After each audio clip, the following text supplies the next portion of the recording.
do you think makes it such a challenge? Like I do a lot outside of basketball. Like I like cars. Like I do mechanical cars. So put up TVs and like in the apartment sometimes.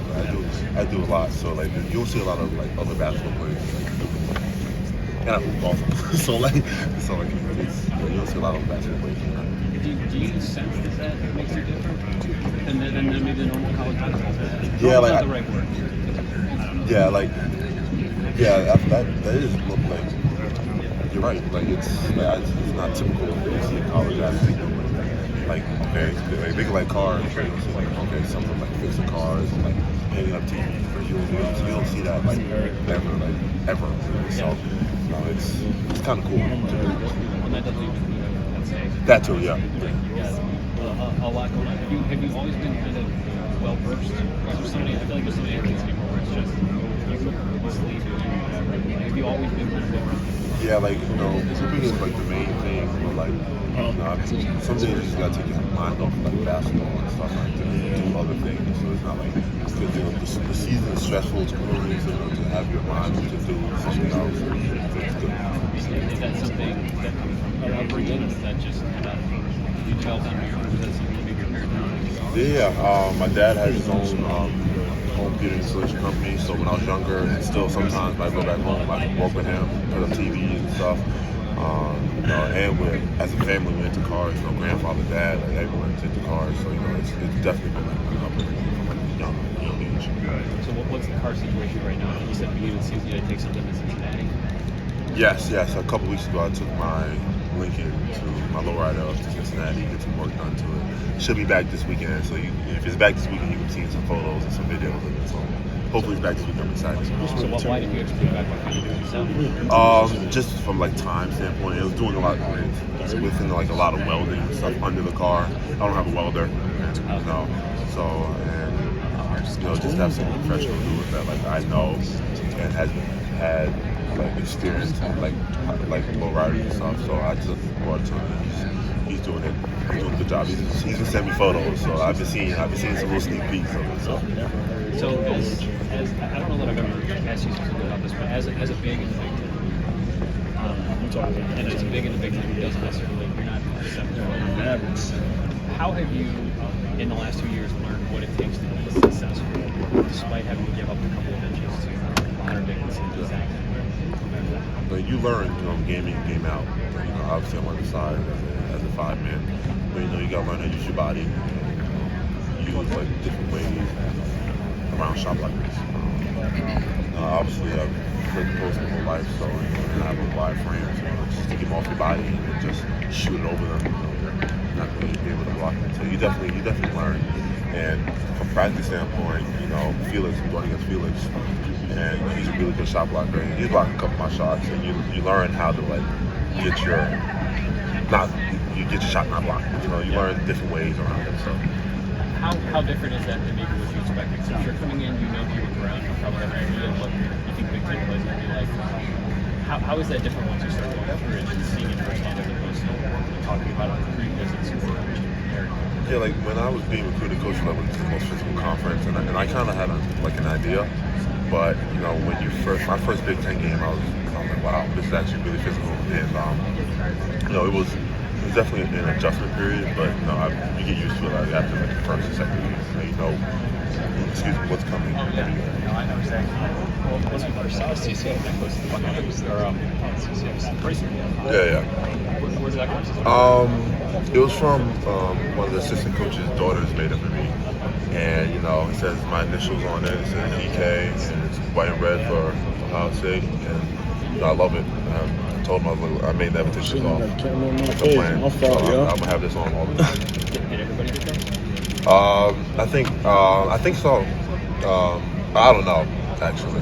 I just know that I'm never taking Isaac, we saw you actually matching up with Zed a little bit in practice the other day. When you guys opened that up for us, what's that matchup like with him? Obviously, he's bigger than you, but you've got some size to you as well. And is that something that the staff is going to actually ask you to do this year? Maybe match up with guys that are considerably bigger down low. Honestly, we just trying to be versatile on defense. Multiple guys can, me, Gene, Sway. Bryce Sensabaugh. There's a lot of guys that we got that's interchangeable on the defensive end. So, whenever I'm matching up against Zed, like Coach is giving me that as a challenge, Same thing whenever Zed's matching up against any guards, he's giving that to him as a challenge. So it works both ways. Coach is trying to, step us up on defensive versatility. And then on the other end too, when you were matched up with Zed during that sequence there, kind of obviously you posted up and things like that at Oklahoma State. That's a part of your game. But how much of your offense is going to be generated towards actually posting up, and how much is the staff and the team going to look for you in the post in one-on-one situations like that? Man, honestly, we'll just see as time tell. But I just go out there and just do what's asked of me, and that's attacking from multiple angles, from the perimeter, from the post. They just asked me to just be aggressive and just be who I am, which is just do everything, all around game. So I'm looking forward to just see how it goes. When did you first start working on your kind of post-up game, as a player? Was that because you were bigger than other guys, younger coming up in the game, or? I really put emphasis on it my junior year.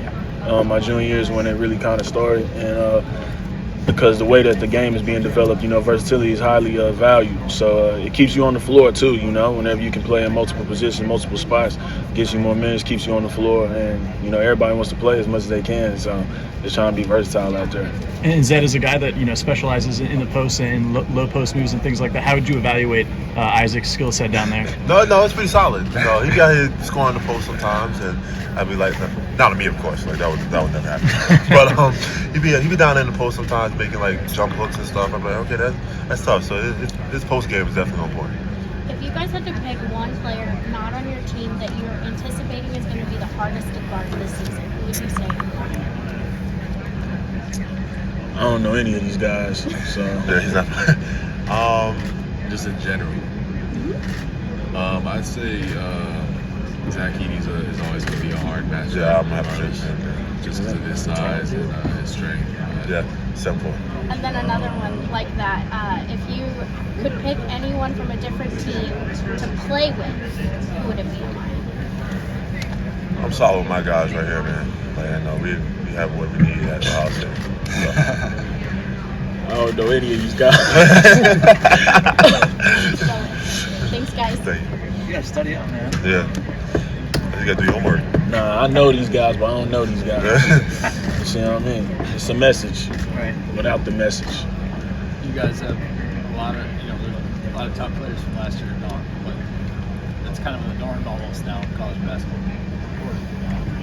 You feel like it's maybe easier to just sort of instantly find these new scorers, new stars like these days.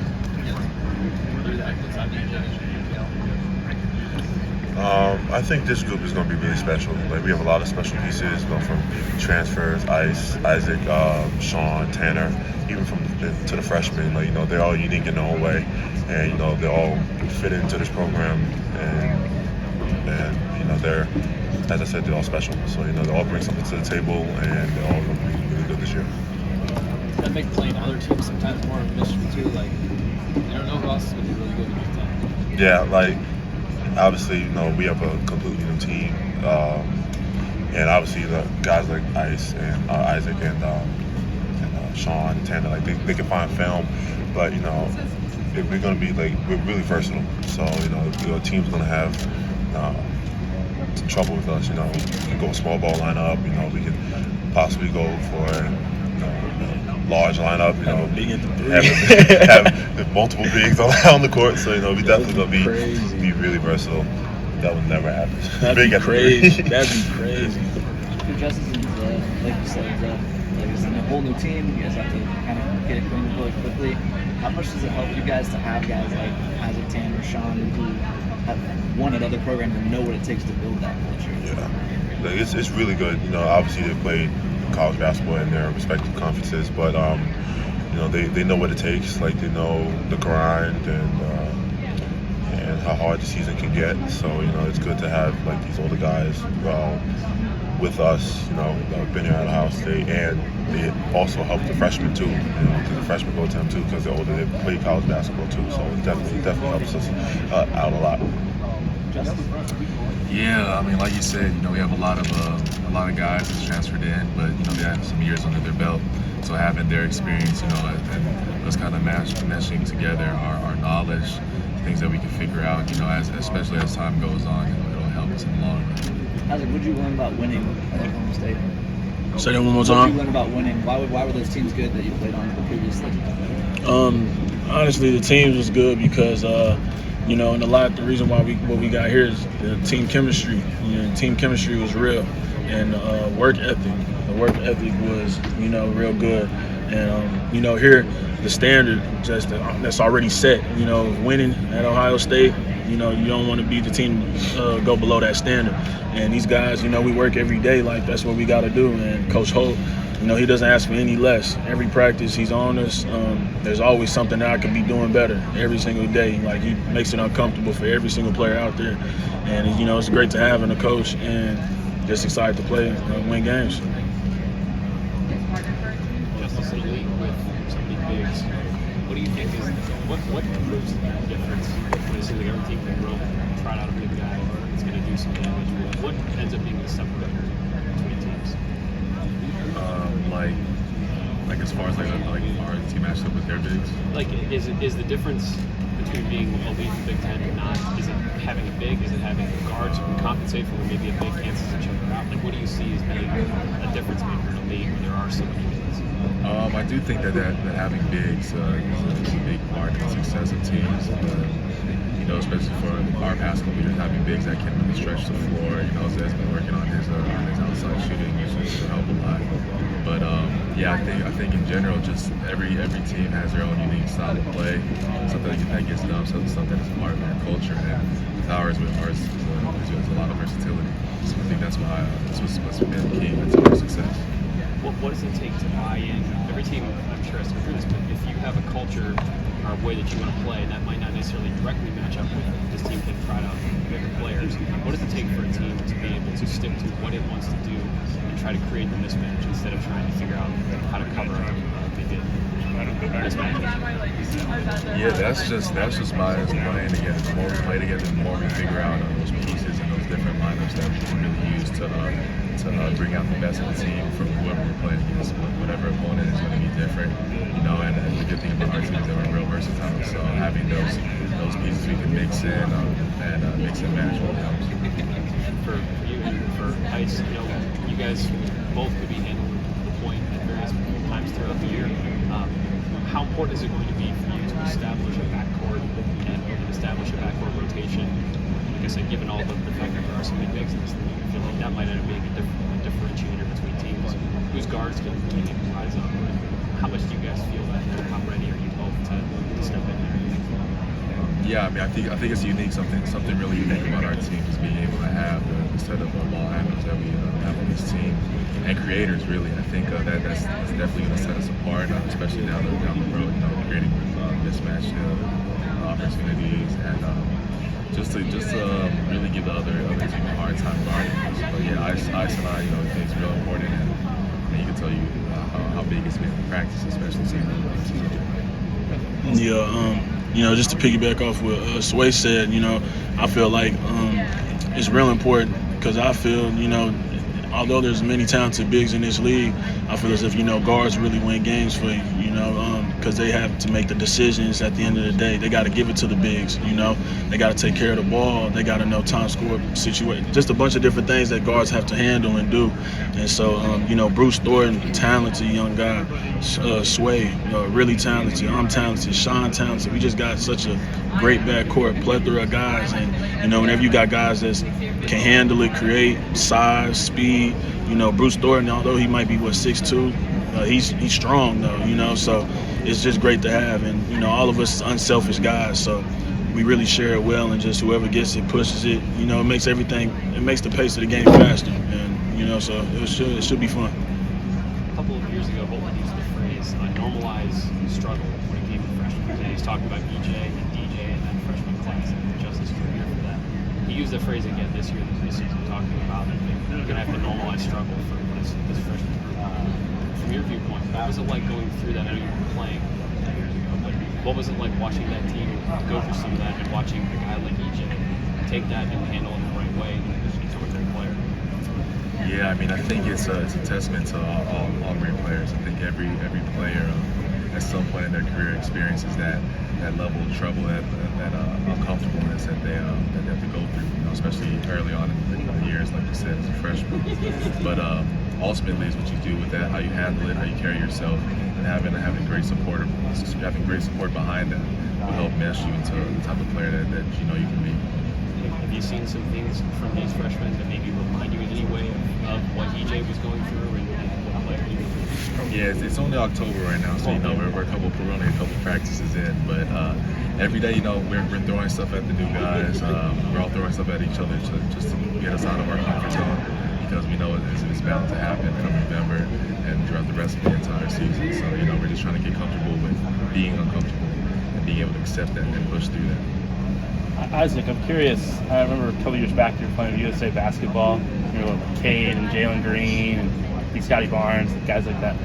Do you think back on that team often? Like, what did you learn from that experience, and how cool is it to see those guys now in the NBA as like a model for you? Honestly, I don't really just think about it too much. You know what I mean? I'm always thinking of the future, honestly, and present where I'm at right now. But I still talk to Cade all the time. That's my guy. Obviously we went to school together, and that's been my guy for forever. And it's good to see all them young boys doing their thing and growing. So I talk to some of them still, but it's nothing but love. Always rooting for them. Justice, we saw the open practice the other day. You were scoring in a lot of different ways, making a lot of good plays. Just how close do you feel you are to getting back where you were 2 years ago? Do you feel like you're already there? I don't know. What you know your body better than anybody. Where are you at right now, I guess? Yeah, health-wise, I'm 100%. I feel better than ever. I feel like nothing's wrong, or nothing was ever wrong with me in the first place. But as far as conditioning and skill set-wise, I'm always looking to improve that. There's always things you can sharpen, tinker with, and get better, especially shooting, creating plays, just kind of making reads, especially playing multiple positions, and just really being able to help the team succeed. Yeah. What can you say about what this last 18, 20 months has been like? Just all the hard work behind the scenes and medical procedures and different things that had to happen to get you back where you are. Just, I don't know, what have you been through? What do you want people to know about what you've been doing, what you've been through for the last almost 2 years?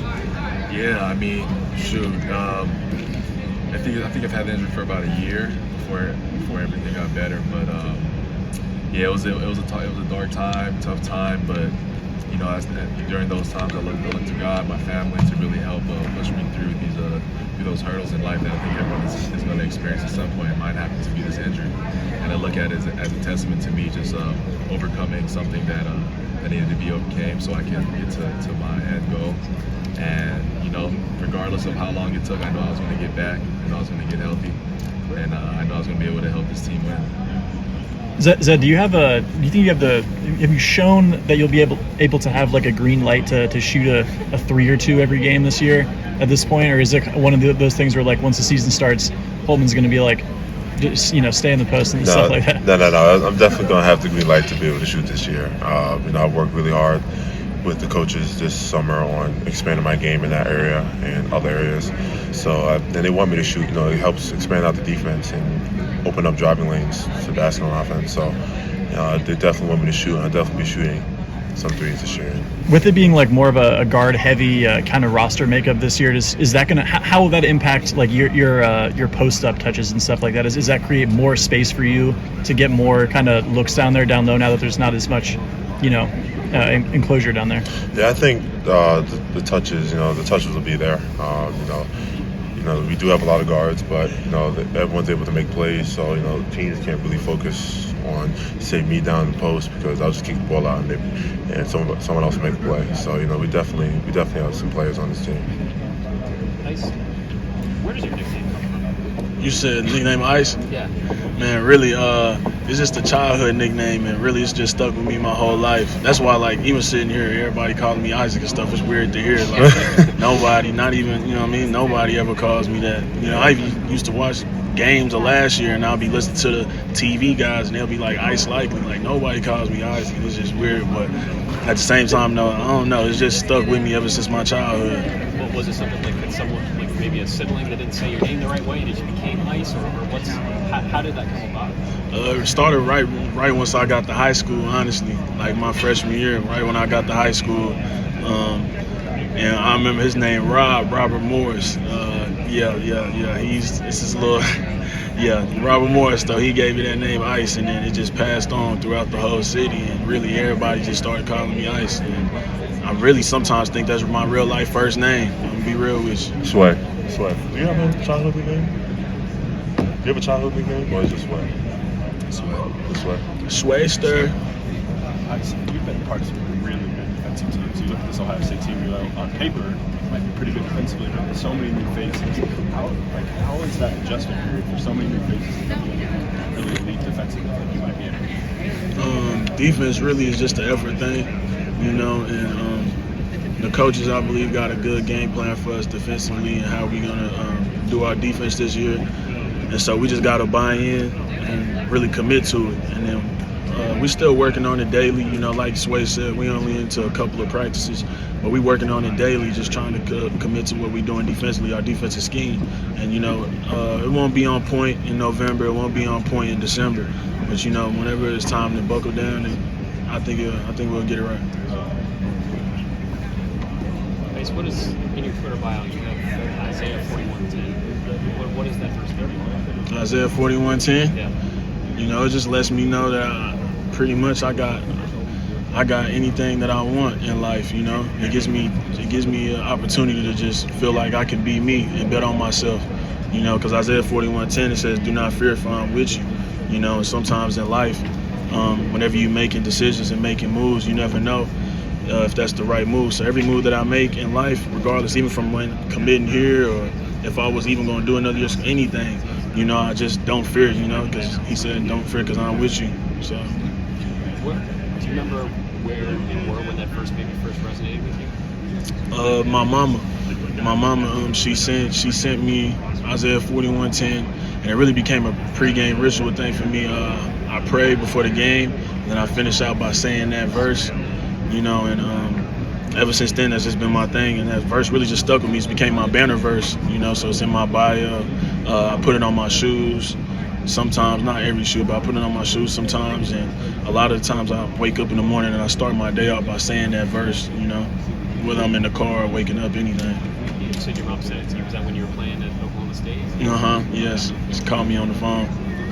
Was it like maybe a challenging time you're going through and she thought you needed something, or is that a common thing that you guys have those kinds of conversations? Yeah, my mama, she's almost like, besides my pastor and stuff, she almost like my spiritual mentor for real. So she just tries to send me verses throughout the day and just making sure that I'm just, feeling good and just keeping up with what I need to keep up with. And so like Isaiah 41:10 though, really hit the heart, it really stuck with me. So I kept it in there. What part of your career was that? I believe it was my sophomore year. It was my sophomore year whenever she started sending me a lot of pregame texts and stuff like that. Because before, my mama, she used to just be so excited about coming to the game. So she used to be too nervous. Like, she always likes to leave me alone before the game. But then she started texting me. And, that's how I got onto that. I wanted to ask you, too, about the giveaway you were doing for your followers during this summer. About if you graduated high school, college, why did you do that? And what sort of feedback did you get? Because you get a lot of people that reach out to you. Yeah, man. It was over 2,000 DMs, man, of college and high school graduates. And the two winners was two people, one named Allison, one named Carson. I sent them the jerseys, the shoes, all that. And, the reason why I did that is because, in a world full of negativity on social media, sometimes you got to let the kids know what's really important in life, So stuff like graduating, that stuff should be valued, highly valued. That stuff should be pushed out there on social media for people. So whenever I just seen how many people actually graduated, and it was just really a good sight to see. And kids were excited. They was really excited, like, to tell me like what their GPA was, all kinds of stuff. It was just great to see on social media, and it just really lit a bright spot. Did you expect that kind of response? I didn't know what kind of response I was gonna get. I just know at the end of the day, obviously being an athlete, we kind of know the perspective amongst people that we hold, how people highly value us. They see us as celebrities sometimes. So I knew, like, jerseys and shoes, somebody's going to want them. But to see the outlook on how much positive is really happening out here. And I feel like that needs to be shown more on social media instead of just negativity. So it was great. It was great to see. Good turnout. You said a minute ago when you were getting asked what players in the Big Ten you would want to add, or you said, I don't know these guys yet, but you know your guys. You've known Zed for a little while now. What makes Zed the most interesting man in college basketball? Man, honestly, what makes Zed the most interesting guy is Zed's just unpredictable. Like, on the court, he's going to give you, he's going to play hard, he's going to defend, get buckets. But, like, his personality off the court, he's just unpredictable. You never know. Especially, don't even get me started with the stuff on the plane yesterday. Mm-hmm. Yeah, so he's just unpredictable. But Zed got a joy about himself. He got a natural light about himself, man. He's a good guy, great personality. And some days whenever I'm feeling down for real, Zed doesn't even know it, but he ends up getting me energized, making me, brighten up my day just by being him. So Justice, I know we have a little bit of time before you guys go to Hawaii. Just wondering, how meaningful is that going to be for you to get to play? I think it's great, especially with it being, my last year, my family being closer to that island. You can fly out there and watch us play some games, man. It'll be really fun. The environment will be really cool. But yeah, I'm looking forward to that warm weather, especially in the November time. But yeah, I'm looking forward to it a lot, man. It's exciting. How far is that from you, Troy? It's like a 30, 45-minute flight. Flight? You got to fly? You can't. You have to go from island to island. How far is it on a boat? How far is it on a boat? I don't know. I would never take a boat. It's probably like an hour and a half. 2. He just said fly. So you'd rather fly? How much is a flight? Probably like $150. Or you could take a boat for $50. That's not how it works, bro. Like a ferry? Y'all got like transport boats? I can swim. This is the ocean. It's not a lake. Where did I go in Hawaii when I went? Imagine having imagine Beach. Adam, imagine trying to go 30 minutes up the road to Blaze Pizza and they telling you got to fly to Blaze Pizza. No, you're not hearing me. The Maui Classic is not the island I live on. That's why. It's not the. There's Hawaii is a What island you live? What island you live on? What's the name of your island? Oh, you live on the island? Okay. Maui's over here. It's like Oahu. When I went. We're not just flying around. Yeah. Well, when I went to Hawaii, it was nice. I said I definitely want to get back, and now I'm going back. So that's crazy. You'll see me with my shades on. You're gonna see me with the shades on now. I couldn't imagine something 30 minutes away and I have to go back to it. So like, how long is your island like from? It take 45 minutes to fly to Chicago. So how long is your? That is a different state. Bro, Chicago's 5 hours away. Driving. It's 5 hours away. You said you can boat an hour and a half away. I'm just guessing. I've never looked up how boats actually. I don't know. My fault. You had some questions. No, now we'll be arguing. We're gonna be arguing for the next 45 minutes talking about how to get there. Zed, when you were a freshman, you brought out the finger guns last year. It was more the raising the roof. Do you have another signature move you're gonna bust out this year? I didn't even think about that. I'm gonna stick with the finger guns to raise the roof, and we shall see what I do for the 3-point celebration. I'm gonna keep that a surprise. Ooh, year 3? Yeah. That would be tough. Yeah, I don't know what I'm gonna do yet. It may just be a spontaneous thing, so we shall see. Thanks, fellas. You need to do like an OD 3. Like